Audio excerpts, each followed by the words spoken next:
Hello everybody, my name's Star Raptor, and this is another episode of This Week in Star Wars Canon. You guys know the drill. Every week I go over everything new in the Star Wars continuity. This could range from anything in the TV series, the comics, the novels, and the video games. So getting started, we had issue number 21 of Darth Vader. This is the continuation of the last story arc, unfortunately, called End of Games.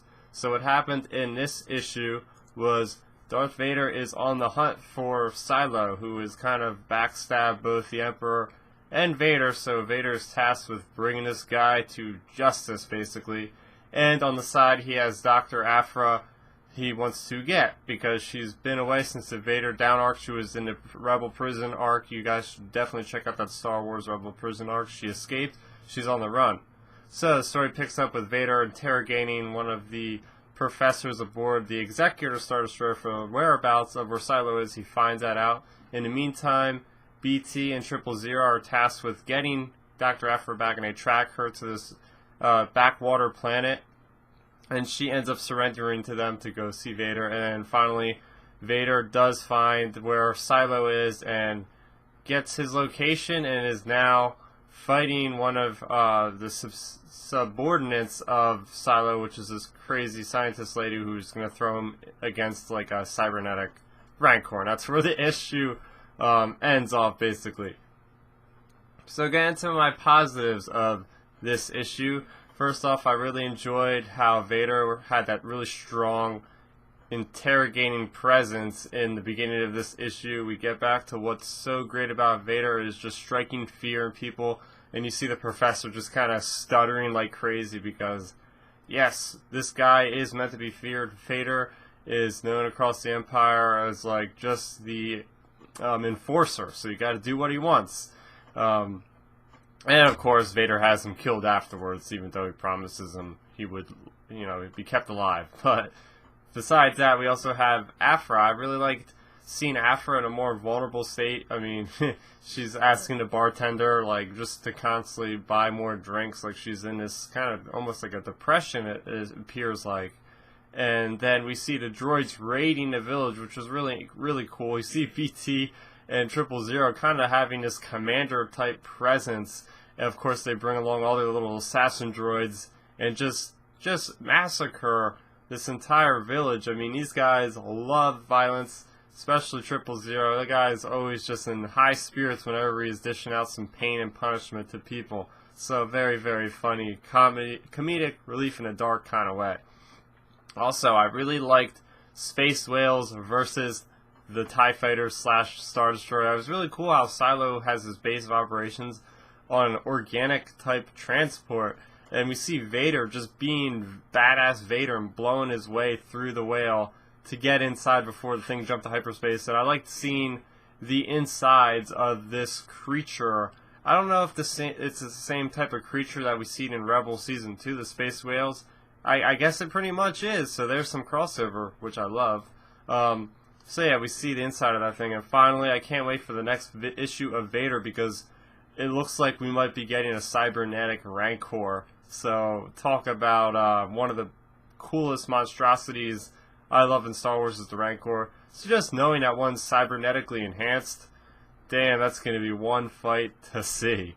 So moving away from Vader, we also had a second comic come out this week. We had Poe Dameron, number 3, and this continues the very first arc of the Black Squadron arc. So basically what's happened is Poe Dameron was being held at gunpoint by this Agent Terex guy, while all his squad mates were having some problems with this First Order little bit of the TIE Fighters detachment. That's what I was trying to say. They have like a squadron going in against, they're like 5-1 outnumbered, bunch of TIE Fighters.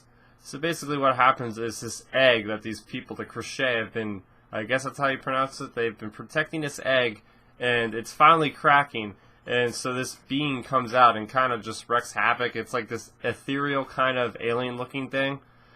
So basically all the stormtroopers, or the First Order troopers, are kind of like preoccupied with helping defend against this thing, because it's just killing everybody pretty much.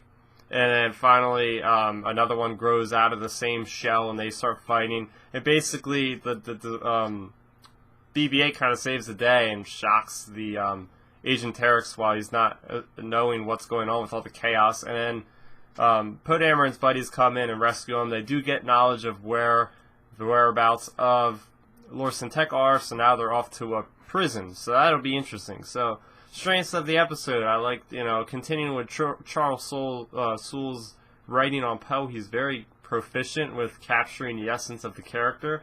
Also, I really dig Phil Noto's artistry with all the squadron-based fighting, because it's about pilots basically, this comic, so it's really hard to kind of capture that kinetic feel, but I think he does a great job of that. Also going from the panels with the writing by Charles Soule, again with the quick writing in between the pilots, it really, it's hard, but they pull it off. Also, I really like how they pull off the First Order politics now, because in Force Awakens, no one really knows who the First Order is, so they're still trying to play that way, the Resistance, First Order. So at the end of this conflict, basically they both go their separate ways. They can't really detain Terex, because if they do, then it'll get out that this is a thing, and then the First Order will, destroy everything, and obviously that can't happen in Force Awakens. So I like how they're dealing with this continuity in a very intelligent way. And also, I really like how, we're not spending, a whole 5-series arc in this one planet. I like how they're already moving off to the next planet, so I really appreciate that. However, what really did bother me is the egg creatures. I thought that was kind of bizarre. These things are just growing constantly to the point where they become giants and bursting out of, the freaking exos, out of the terrain, basically.